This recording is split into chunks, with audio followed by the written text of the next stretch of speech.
Well, it's wonderful to be back with you all. Many of you are in and out throughout the summer, and so have I the last 2 weeks. And it's good to be back. Good to be sharing the Word. Today, we are now in our second week of exploring the life of Joseph. Each summer, the last few summers, we've done a series through a New Testament book or a passage, and we've also done a series through an Old Testament passage or character or book. And this year we walked through the book of Galatians and talked about the fruit of the Spirit, and now we're talking about the life of Joseph. And there's so much more and so much more time we could spend here, but we've designated 4 weeks of 4 of the major movements of his life. And his life really captures in a lot of ways the movement and what will come to happen to the people of Israel throughout the centuries as God creates them and covenants with them and walks alongside them. And so the story of Joseph becomes a story in some ways for all of God's people through all of time. And so I pray now that as we open the Word, we're going to read Genesis chapter 39. Listen to these words. Last week, Ruth Estelle walked us through the beginning of Joseph's story, how he ends up in the pit. Thrown into the pit and sold into slavery by his own brothers. And here now we find the rest of his story, at least the continuation of his story here in chapter 39. So listen to these words from the book that we love. Now Joseph had been taken down to Egypt. Potiphar, an Egyptian who was one of Pharaoh's officials, the captain of the guard, bought him from the Ishmaelites who had taken him there. The Lord was with Joseph, and he prospered, and he lived in the house of his Egyptian master. When his master saw that the Lord was with him, and that the Lord gave him success in everything he did, Joseph found favor in his eyes and became his attendant. Potiphar put him in charge of his household, and he entrusted to his care everything he owned. From the time he put him in charge of his household and of all that he owned, the Lord blessed the household of the Egyptian because of Joseph. The blessing of the Lord was on everything Potiphar had, both in the house and in the field. So he left in Joseph's care everything he had. With Joseph in charge, he did not concern himself with anything except the food he ate. Now Joseph was well built and handsome, and after a while his master's wife took notice of Joseph and said, "Come to bed with me." But he refused. "With me in charge," he told her, "my master does not concern himself with anything in the house. Everything he owns he has entrusted to my care. No one is greater in this house than I am. My master has withheld nothing from me except you, because you are his wife. How then could I do such a wicked thing and sin against God?" And though she spoke to Joseph day after day, he refused to go to bed with her or even be with her.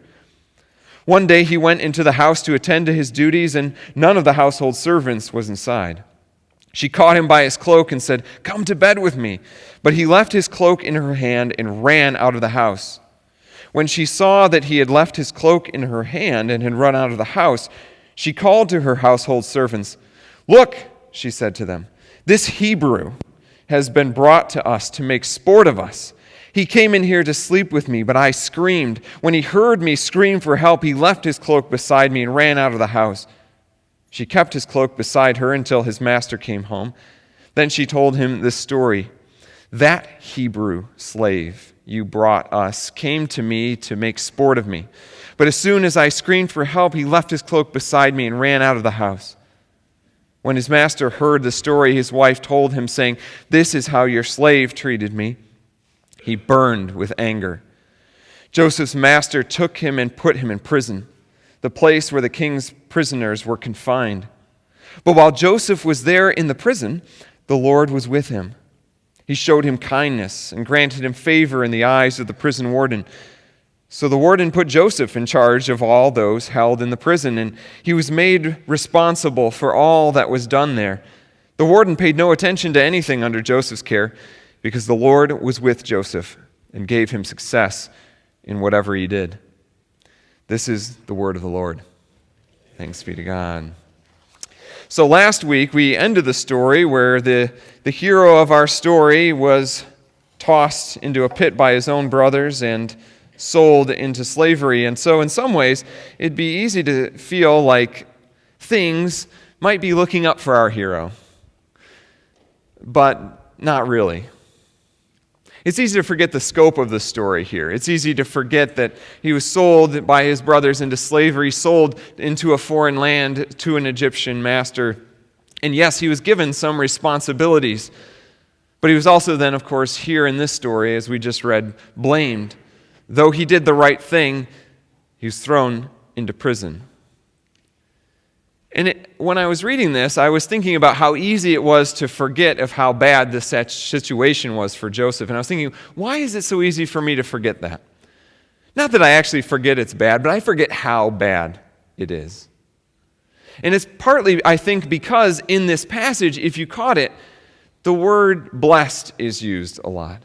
The phrase, God was with him, is used. The word prosper is used. In fact, if you count those phrases, it's about 10 different times that the writer of the story, the storyteller in the book of Genesis, is reminding us Joseph was blessed. God was with him. God helped Joseph to prosper.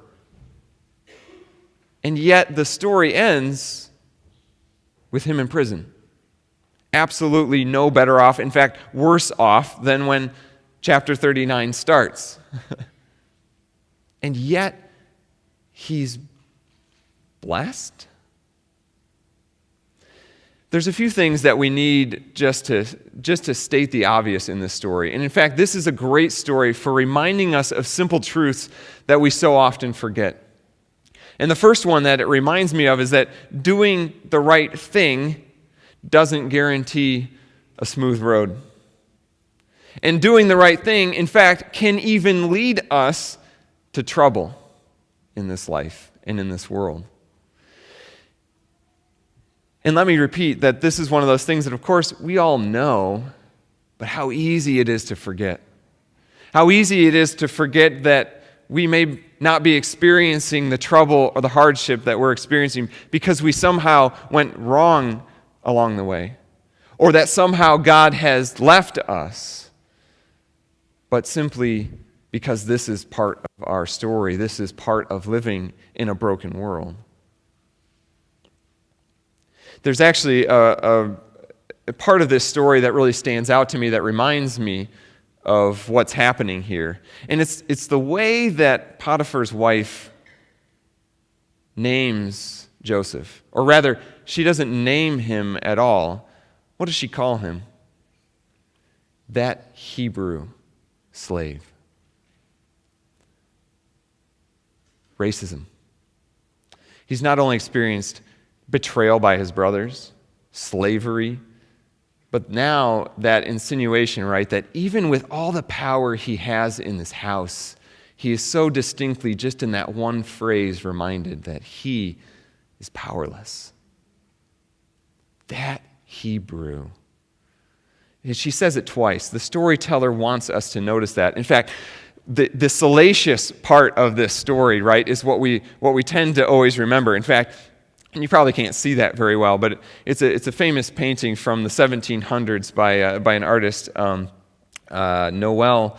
I put it up there, Noel Hawley. But most famous are all the paintings. If you just look up the story of Joseph, there's pictures of him, famous paintings of him in his coat of many colors. And there's a lot of paintings because we love this moment, right? It's like the soap opera moment of like her grabbing his cloak, right? And in many of the pictures, he's running out like totally naked or whatever. Yeah, we love that part, right? But I picked out this painting, and this struck me because as I was reflecting on this passage, I was thinking about how there haven't been many paintings of this moment, and yet this is the moment that really defines this story, this chapter.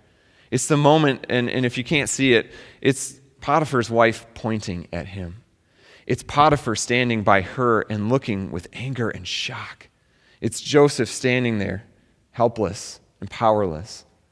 And it's that moment, that pointing finger, that is the reminder that Joseph, even though he could do the right thing, even though God was with him and blessing him and helping him to prosper, even though all of that happened, he could still be thrown into prison.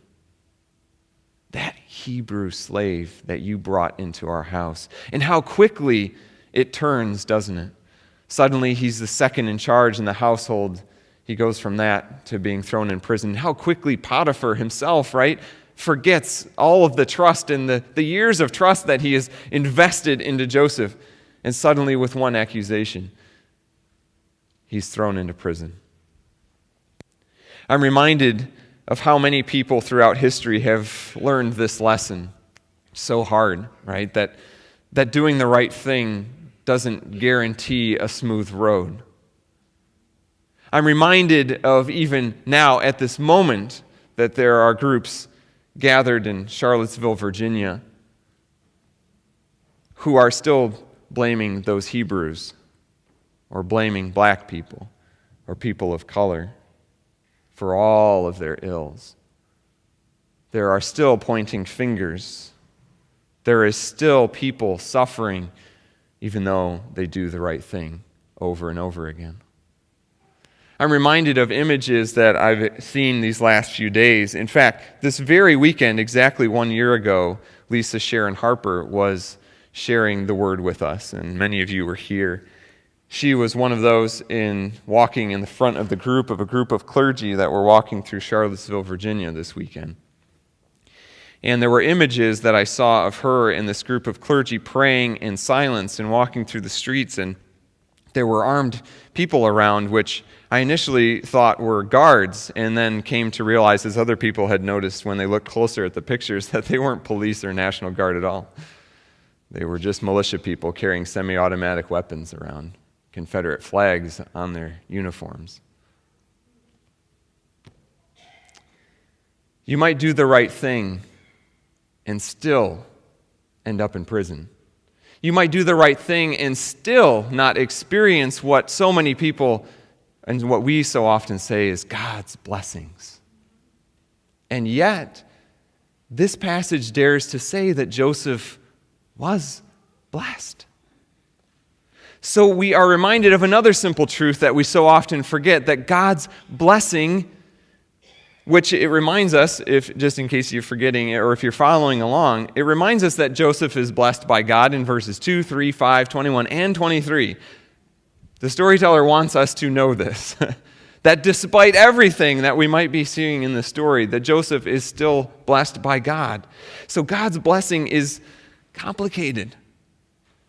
It's not always the easy thing we might think it is. It might not always look the way we think it might. It might not always end with a neat bow and a tidy, happy ending story.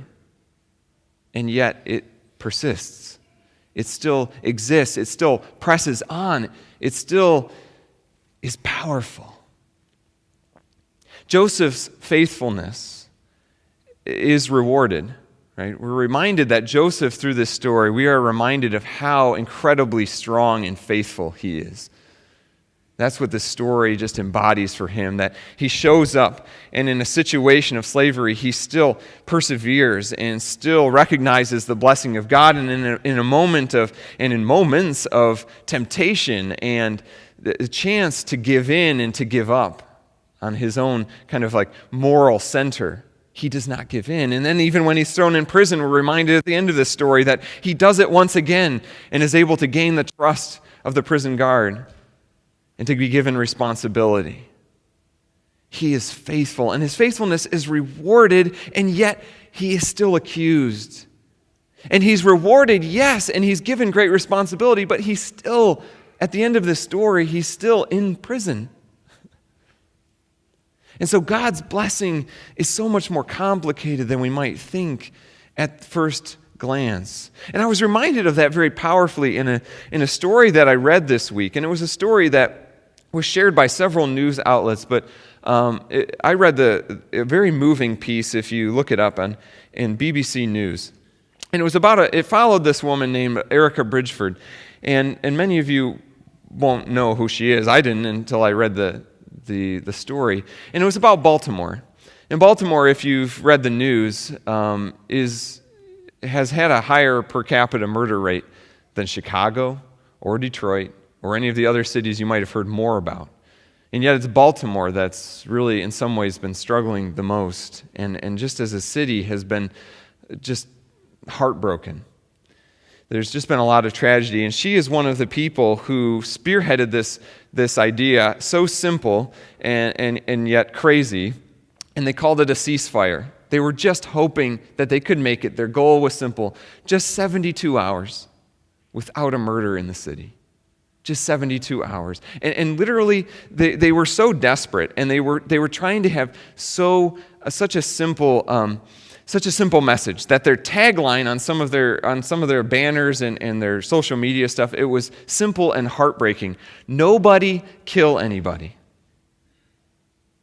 That's all they were asking, just for 72 hours. And so they did this by going onto the streets, into the neighborhoods that they needed to go into, talking to drug dealers, to gang leaders, just handing out flyers to people who were stopped at stoplights, having social media blitzes, just trying to get the word out there that can we just have a ceasefire for 72 hours, just to control ourselves. And this article that I read, it tells the story of how those days unfolded, right? Because there are prayer vigils, and people are walking the streets trying to remind people to control yourself. And so the article outlays how at 24 hours, no murders. 25, 26 hours, and people are waiting and hosting block parties and barbecues to try to celebrate, and they get to 40 hours and 41 hours, and then the call comes. Somebody's been murdered. And a few hours later, a second call. And they found out after the 72 hours ended, there was a third murder. They couldn't go 72 hours. And so many people called her out. There were people trolling her on social media saying, you were so naive. Why would you think so foolish? How pathetic that your city can't even go 72 hours and just simply not kill anybody. And there was harassment, and people said, and the word that kept coming up that she kept hearing from people was naive. And so she told this person who was writing the article, she said, at the end of it, they said, how do you feel now that, essentially it didn't work? And she said, I am extremely blessed and extremely heartbroken. Now think about how easy it would be to simply walk away from this experiment and say, it failed. Or to see how easy it would be to just ignore it and to say, you know what, we're just going to press on as if it worked and it went great. And she was willing to say both of those things, which reminded me so much of the story of Joseph. I am blessed and I am heartbroken. And isn't that the truth? Isn't that the truth? And people said, you're naive for thinking that you're still blessed. And she said, listen, my brother was killed. I lost my stepson. I've lost cousins. 2 weeks ago, I lost somebody. In some years, I've gone to 2 funerals in one day. And then she said this, it's not that I'm naive. It's just that my optimism is gangster.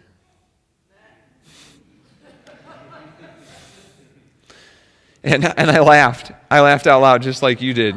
But then I thought, she's not being funny. She is dead serious.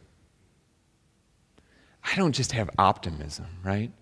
She's saying as a person of faith, I have an optimism that is tenacious. See, optimism is the type, when you say optimism in terms of put on a happy face, that fades and goes away. In fact, that can kind of rot you from the inside out sometimes. What she's talking about is a tenacity, a sort of dogged perseverance that comes from having faith in something bigger. To having faith to say that we didn't make it 72 hours, but we're not done yet. My optimism will not die, right? And so what we're reminded is the simple truth that God's blessing is not fluffy. Woo! Skipping through a field with balloons. I mean, that's part of God's blessing, those moments of high joy, but God's blessing is tenacious. God's blessing is that thing that little plant that won't die that keeps growing up through the concrete, right? Just won't go away. And that's because it's from God. That's how our God is. You see, there are these three different times in this passage. There's a phrase that comes up, and it's simple. The Lord was with him. The Lord was with him.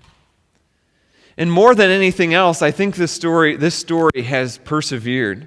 Out of all the stories that we could have told about Joseph, right? I'm sure there are many things that happened to him while he was in slavery or while he was in prison. And this is the one that the people of God passed down generation after generation, and that God wanted preserved in Scripture. This is it, and I think partly because it's a reminder that, look, all these appearances, he's experienced the worst of what you can experience as a human being. And yet the Lord was with him. What a radical claim. It's not such a radical claim, right? When you see somebody who feels like, at least on the outside, they look like they've got it all together and things are going well, and you've made it 72 hours, right, without a murder in your city, or you've got the house and the kids and the yard and everything you could ask for, and it's easy to look at that and be like, of course God's blessing is with them. But the Bible dares to claim that Lord was with Joseph, that Hebrew slave, who could be thrown into prison on a mere accusation. The one who gets thrown into a pit and then a prison. The one who seemed to not ever be able to get it all together. And of course, we'll find out in the next few weeks that the story, of course, does have a happy ending. But right now, who knows? Joseph doesn't know. We don't know as we're going through those things in our lives. We don't know how it's going to turn out. We do know this, though. The Lord is with us. And Joseph, I think, at least somehow, even in the midst of all that, I think he knew that. It doesn't mean, I can't imagine that he was always happy. I can't imagine he didn't cry himself to sleep some of these nights. But he somehow knew that. In his short speech to Potiphar's wife, he says it. He expresses gratitude, right? He says, look what my master has given me. I may be a slave, but I have an opportunity. And I've been given something. In other words, it'd be so easy, right, for Joseph to say that he has nothing left to lose. Let us remind ourselves of how easy it would be for him to, and how little we might blame him for feeling like he could give in or give up or make this compromise in his life. Because what does he have to lose? And yet he still believes that God is somehow with him. He says that. He says, how could I do this thing against the God that I love? How could I do that? How could I throw that away? That's gratitude. That even in the midst of it, he somehow had that. And I think in some ways it's easy for us to think, I can't have that kind of faith. And yet, as your pastor, I see you have it all the time. I've walked with you as you and your loved ones have faced death itself, and you've hung on to faith and hope. I've walked with and seen kids in your families and in our neighborhood and community who have pressed on and overcome incredible odds. I've seen neighbors who have turned their lives around with the help of God and with the help of neighbors. I've seen lives transformed among you and because of you, and your lives being transformed in the midst of it. You've done these things. And so this is an encouragement to remember that. That even if you're in one of those moments now where you feel like you've moved from the pit to the prison, it may not seem real. You may not feel it. But here is this community of faith to surround you right now in this moment to say, God is with you. And even if you don't believe it right now, we will believe it for you. And we will find ways to remind you of it. So if you're in that place right now, hear that word. That God will not let go. God's blessing is not some fluffy thing where you get a great house and the perfect family. God's blessing is much more mysterious and complicated than that, but it's so much better than that. It's tenacious. It will not let you go. It does not blow with the changing of the winds and the changing of your fortunes. God is with you. And if you're not in that place, maybe you're in a great spot today. then how can you be that for someone else today? How can you send them that message that God is with them? How can you be the light that reminds them of that truth in the darkness? God is with us. And that is not just a fluffy cliche. That is life for us as Christians. It is the courage to face difficulty. It is the courage to say that though I be tossed into prison, my God will be by my side. Though the mountains fall into the heart of the sea, there is a river whose streams make glad the city of God. Because Joseph woke up in prison lower than he had been a moment ago, and yet he was still drawing breath. Yet once again, he was able to wake up in the morning and to say he has another chance to be faithful. That God is with him, and that God is with us every day. Do not forget that. The question for me becomes, where do we get a faith like that? How can we be strengthened to have that kind of Joseph-like perseverance and faith? And one of the main places that we find that strength is here at the table. We find the strength to go on. We find here at the table, we are reminded that God shows up in the simplest of things, in bread, in juice. We're reminded that the Word became flesh, that God is not some abstraction out there, but God is among us in His Spirit. God is walking with us. God is physically present among us, working in us to heal, to restore, to give us new life, to resurrect us. Here we are reminded that even in death, in the broken body and the poured out blood of Christ, even in death, life springs forth. Even in the prison, the Lord was with Joseph. Do we really believe that? It's so easy to not believe it. That the Lord has left us, or the Lord has left those other people who may not have it all together. And yet, if we are reading Scripture closely and faithfully, we are hearing the wonderful and yet hard truth that even in our darkest valleys, God is walking with us, beside us. And here we are reminded of that. Because even at the darkest moment in human history, as God's own Son was preparing to be betrayed and killed, executed, He was eating the Passover supper with His disciples, and He took bread and He broke it. And He said, "Take and eat. This is my body broken for you." And in the same way, after supper, He took the cup and He said, "This cup is the new covenant, poured out in my blood for the forgiveness of sins. All of you drink of it. For every time you eat this bread and drink from this cup, you proclaim the Lord's death until He comes." You are proclaiming the great truth that God is with us, no matter what. And what a great and powerful truth to proclaim. And if you are ready to proclaim that truth today, if you are ready to accept that love, that tenacious blessing poured out over your life and inside of you, then you are welcome at this table today.